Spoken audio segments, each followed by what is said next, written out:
Good morning, Sarah. Thank you for coming in today. I'm Dr. Michael Chen, the medical director here at Valley Medical Center.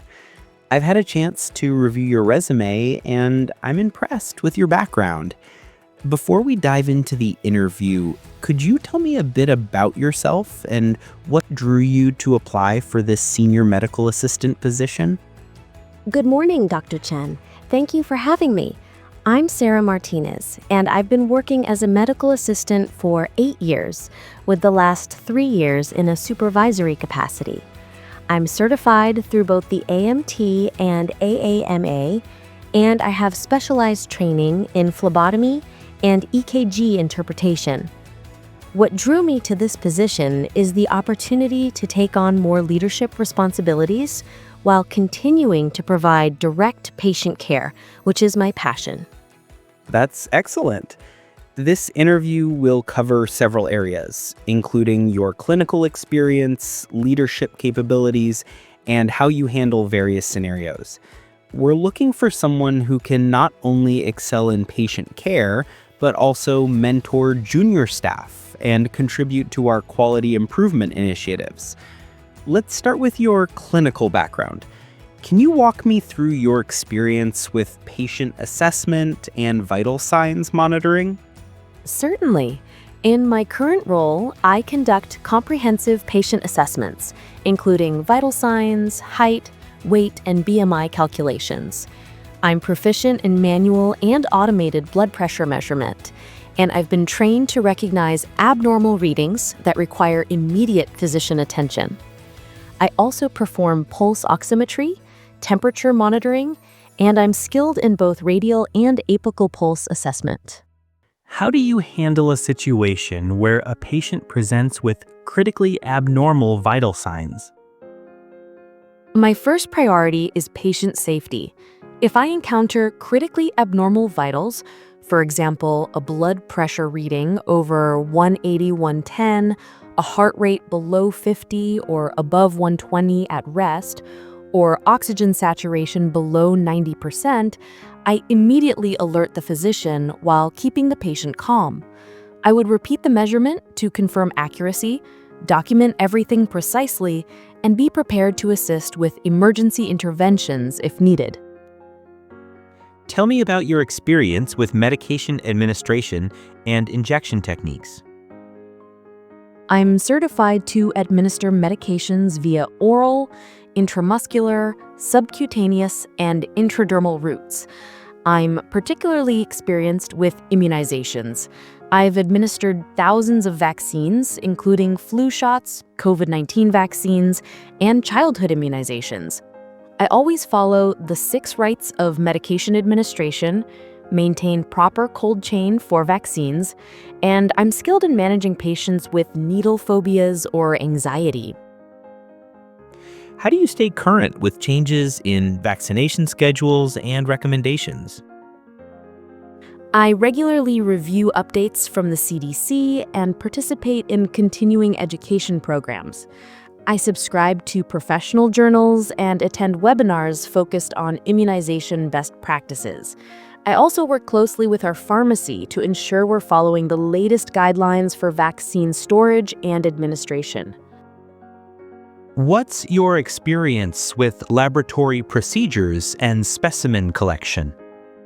I'm certified in phlebotomy and have performed over 5,000 venipunctures with a 98% success rate on first attempt. I'm skilled in both evacuated tube and butterfly systems, and I'm experienced with difficult draws, including pediatrics and geriatric patients. I also collect specimens for throat cultures, urine analysis, wound cultures, and I'm trained in proper chain of custody procedures for drug testing. This position involves supervising junior medical assistants. Can you describe your leadership philosophy and management style? I believe in leading by example and creating a supportive learning environment. My approach is collaborative. I involve team members in decision-making when appropriate, but I'm also decisive when quick action is needed. I focus on mentoring rather than micromanaging, helping team members develop their skills while maintaining high standards of patient care. How do you handle performance issues with staff members? I address issues promptly and directly but constructively. I start by having a private conversation to understand if there are underlying factors affecting performance. I provide specific examples, clear expectations, and offer support and training resources. I document all interactions and follow up regularly to monitor improvement. If issues persist, I escalate to administration while continuing to provide guidance. Tell me about a time when you had to implement a new procedure or policy with your team. Recently, we implemented a new electronic health record system.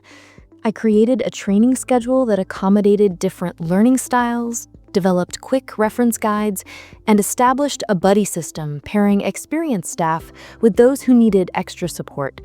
I held daily check-ins during the transition period and gathered feedback to address challenges quickly. The implementation was completed 2 weeks ahead of schedule with minimal disruption to patient care. How do you prioritize tasks when managing multiple responsibilities? I use a combination of urgency and importance to prioritize. Patient safety and direct care always come first, followed by time-sensitive administrative tasks. I maintain detailed schedules and task lists, and I communicate clearly with team members about priorities. I'm also flexible and can quickly reorganize priorities when emergencies arise. Patient communication is crucial in healthcare. How do you handle difficult or anxious patients? I approach each patient with empathy and active listening. For anxious patients, I use calm, reassuring language and explain procedures step by step. I validate their concerns and provide clear information about what to expect. With difficult patients, I remain professional and patient, trying to identify the root cause of their frustration. Sometimes it's pain, fear, or confusion, and addressing those underlying issues often resolves the behavioral concerns. How do you ensure patient confidentiality and HIPAA compliance? HIPAA compliance is fundamental to everything I do. I never discuss patient information in public areas. I position computer screens away from public view, and I only access patient records when necessary for care. I ensure all team members understand the importance of confidentiality, and I regularly review our privacy policies. I also stay updated on HIPAA regulations through continuing education. Describe your approach to patient education. I tailor my education to each patient's learning style and health literacy level. I use simple, clear language and visual aids when helpful.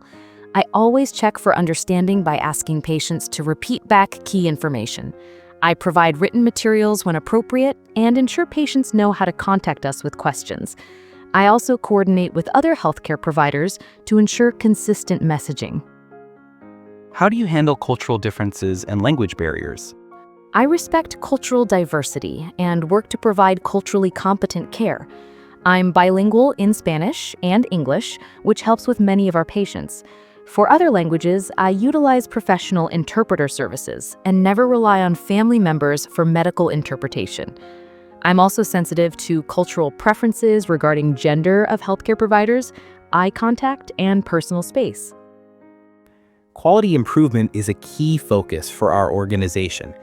Can you give me an example of how you've contributed to quality initiatives?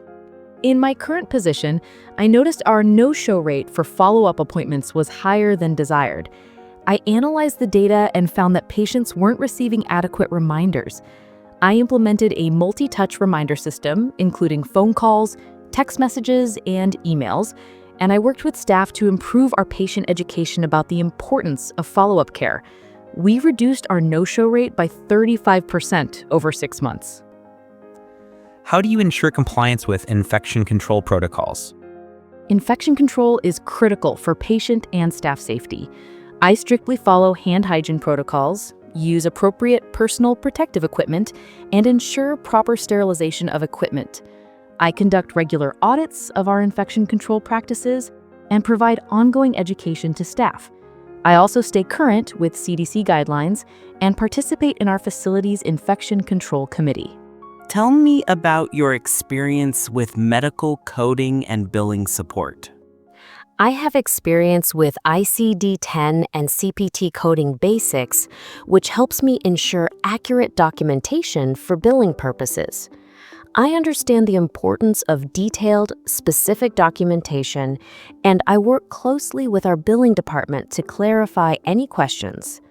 I also help train staff on proper documentation practices to minimize claim denials and ensure compliance with coding requirements. What's your experience with electronic health records and medical software? I'm proficient in several EHR systems, including Epic, Cerner, and Allscripts.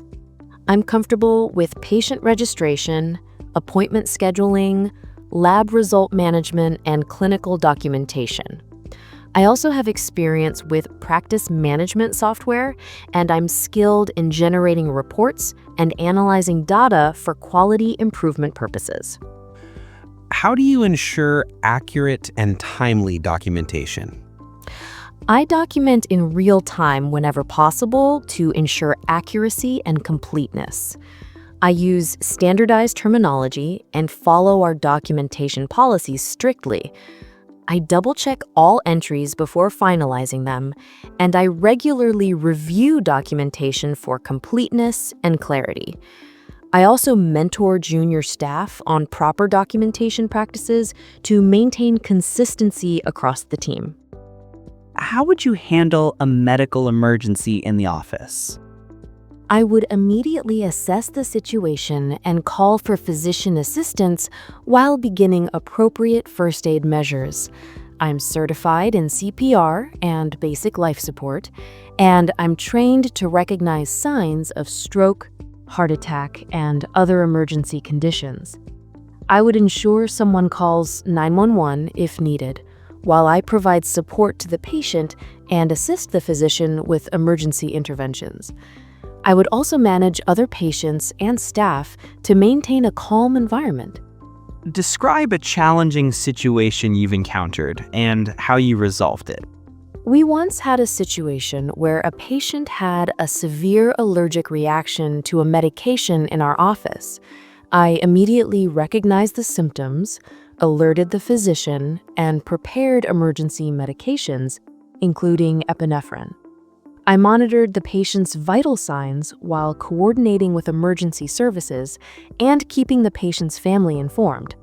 I also documented everything thoroughly and followed up to ensure proper reporting and review of our emergency protocols. How do you handle conflicts between patients or between patients and staff? I address conflicts quickly and professionally. I listen to all parties involved, remain neutral, and focus on finding solutions that prioritize patient safety and satisfaction. I de-escalate tensions by acknowledging concerns and working toward resolution. If I cannot resolve the conflict, I involve appropriate management while ensuring the situation doesn't affect other patients or staff. What are your professional development goals, and how do you plan to achieve them? I'm currently pursuing my bachelor's degree in healthcare administration, which I plan to complete within the next 2 years.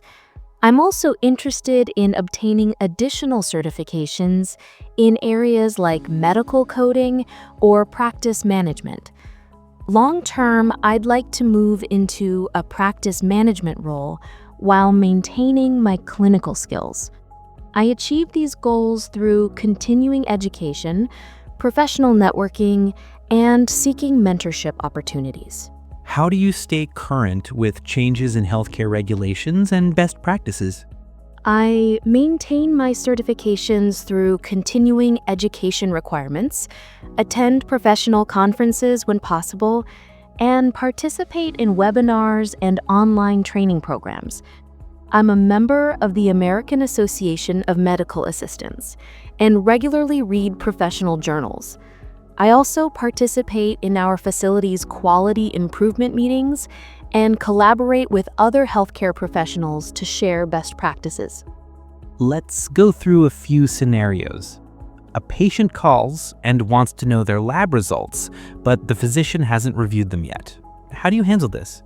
I would explain to the patient that their results are available but need to be reviewed by the physician before I can discuss them. I would offer to schedule a callback once the physician has reviewed the results, or I could schedule an appointment if the patient prefers to discuss them in person. I would document the call and ensure the physician is aware of the patient's request for timely follow-up. You notice that a coworker consistently arrives late and it's affecting patient care. How do you address this? I would first document the pattern and speak with the coworker privately to understand if there are underlying issues. I would explain how their tardiness affects patient care and team morale. If the behavior continues, I would escalate to management while offering support to help the employee address any barriers to punctuality. Throughout the process, I would ensure patient care remains the priority. A patient becomes aggressive and threatens staff. What's your response? Patient and staff safety is my immediate priority. I would remain calm, avoid escalating the situation, and call for security or law enforcement if necessary. I would document the incident thoroughly and follow our workplace violence protocols. I would also ensure affected staff receive appropriate support and that we review our safety procedures to prevent similar incidents. What questions do you have about the position or our organization? I'm interested in learning more about the opportunities for professional development and advancement within the organization. Could you tell me about the continuing education support available? Also, I'd like to understand more about the team I'd be working with and the specific quality improvement initiatives you mentioned. We offer tuition reimbursement for relevant coursework, paid time off for professional development activities, and we encourage participation in professional organizations. Our team consists of 12 medical assistants, and we're particularly focused on improving patient satisfaction scores and reducing wait times. You'd be leading a team of 6 junior medical assistants. That sounds like an excellent opportunity to make a meaningful impact. I'm excited about the possibility of contributing to both patient care and team development. Finally, why should we choose you for this position? I bring a unique combination of extensive clinical experience, proven leadership skills, and a genuine commitment to excellence in patient care. My track record of successful team management, quality improvement initiatives, and my ability to adapt to changing healthcare environments make me well-suited for this role. I'm passionate about mentoring others and contributing to the continued success of your organization. Thank you, Sarah. We'll be making our decision within the next week and we'll contact you with next steps. Do you have any final questions? Just to confirm, what would be the expected start date if I'm selected for the position? We're hoping to have someone start within the next month with some flexibility for the right candidate. Thank you again for your time today. Thank you, Dr. Chen. I look forward to hearing from you. If you found this video helpful, don't forget to subscribe, give it a thumbs up, and share your thoughts in the comments below. Your support means a lot.